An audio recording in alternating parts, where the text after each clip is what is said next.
for 4 decades. Now, this is the moment when someone is supposed to yell, I don't believe it. Yeah, I don't believe it. Thank you, Brett. I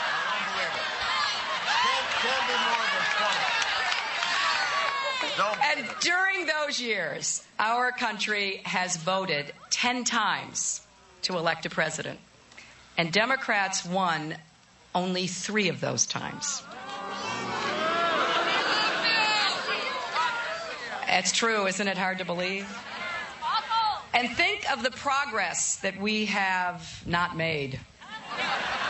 Think of the problems that have only gotten worse. I'm very proud that 2 of those 3 times was somebody I know quite well. And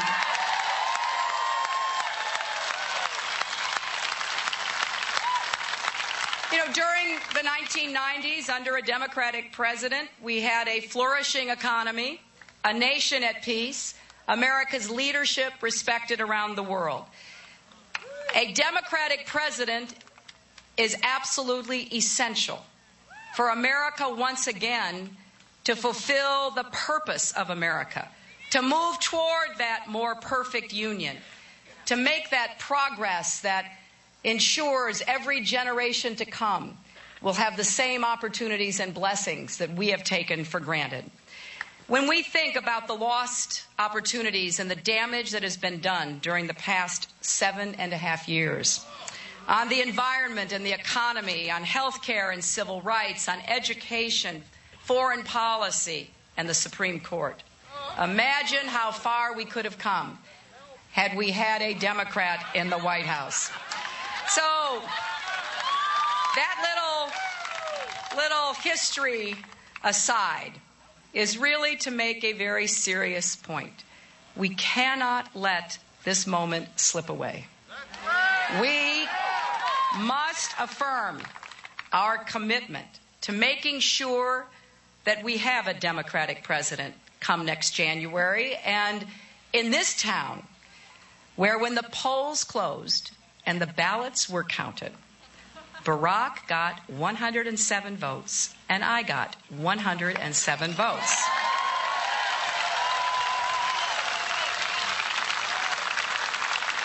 But both Barack and I know that those votes were not just for us. Each vote cast was a prayer for our nation, a declaration of your dreams for your children, a reflection of your desire to chart a new course for our nation. Each of those votes was truly a vote of confidence in the American dream, a vote for an economy where your hard work is rewarded, an economy that lifts all of our families and ensures that prosperity is shared. Each vote was an affirmation of a fundamental moral principle that in the richest nation on earth, no father should have to choose between health care for himself and his children, and no mother should be stuck in a dead-end job just to keep her family's insurance.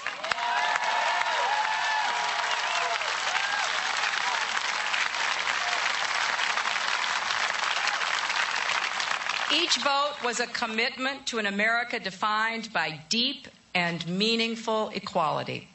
An America where we reach beyond the boundaries of color and creed, gender and geography, and embrace all of our people. Each vote was a reflection of your belief that America can once again lead the world by our values, values that have shaped the aspirations of tens of millions across the globe, across generations, and has always been the source of our deepest strength. These are the goals we share.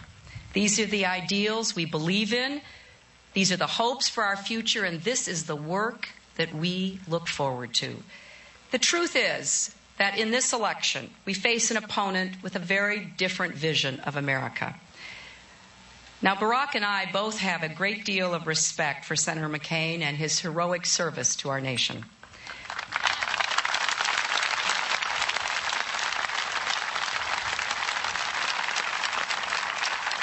But in the end, after 8 devastating years under President Bush, Senator McCain is simply offering 4 years more.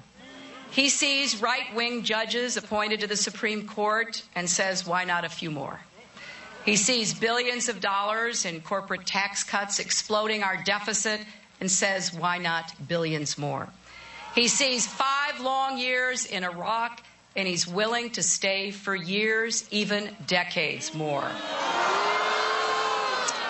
In the end, Senator McCain and President Bush are like 2 sides of the same coin, and it doesn't amount to a whole lot of change.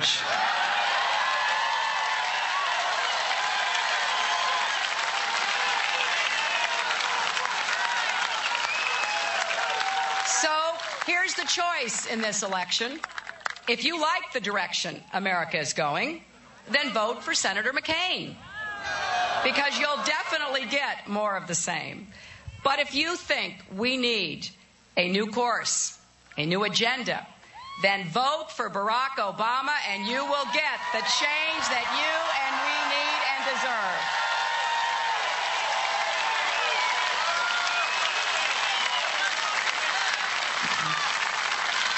And to anyone who voted for me and is now considering not voting or voting for Senator McCain, I strongly urge you to reconsider. I urge you to remember who we are standing for in this election. We are standing for the single mother with a young daughter, juggling school and work, who told me, I'm doing it all to better myself for her. We're standing for the woman who grabbed my hand and asked me, what are you going to make sure you do? So I have health care, and began to cry because even though she works 3 jobs, she can't afford insurance. We're standing for the young man in the Marine Corps T-shirt who waited months for medical care and said, take care of my buddies. A lot of them are still over there. And then will you please take care of me? We're standing for all of those who lost jobs and health care, who can't afford gas or groceries, who felt invisible to this president. And that's why I'm standing with Senator Obama today, because I know he'll work for you, he'll fight for you, and he'll stand up for you every single day in the White House.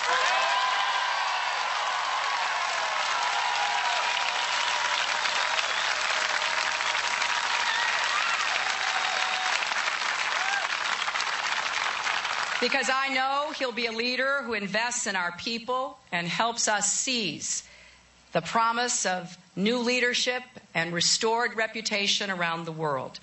Because I know he'll be a commander-in-chief who will never hesitate to use force when necessary, but never shrink from using diplomacy whenever possible.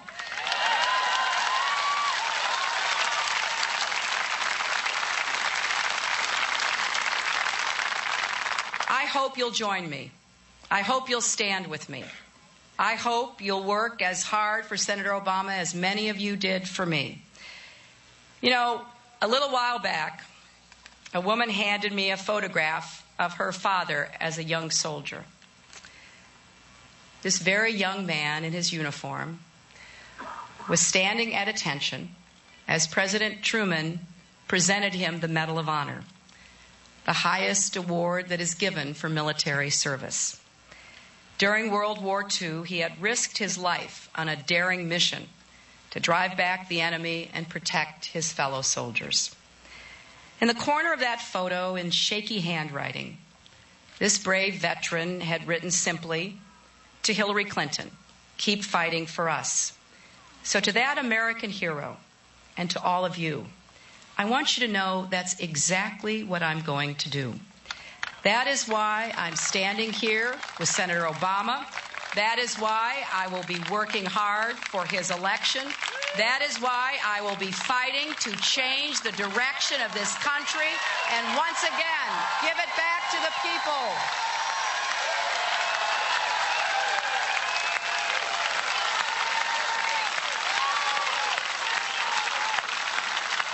It has been the honor and privilege of my life to compete for the presidency of the United States, to meet the people who have invested so much of your time, your money, your heart, your soul into this election.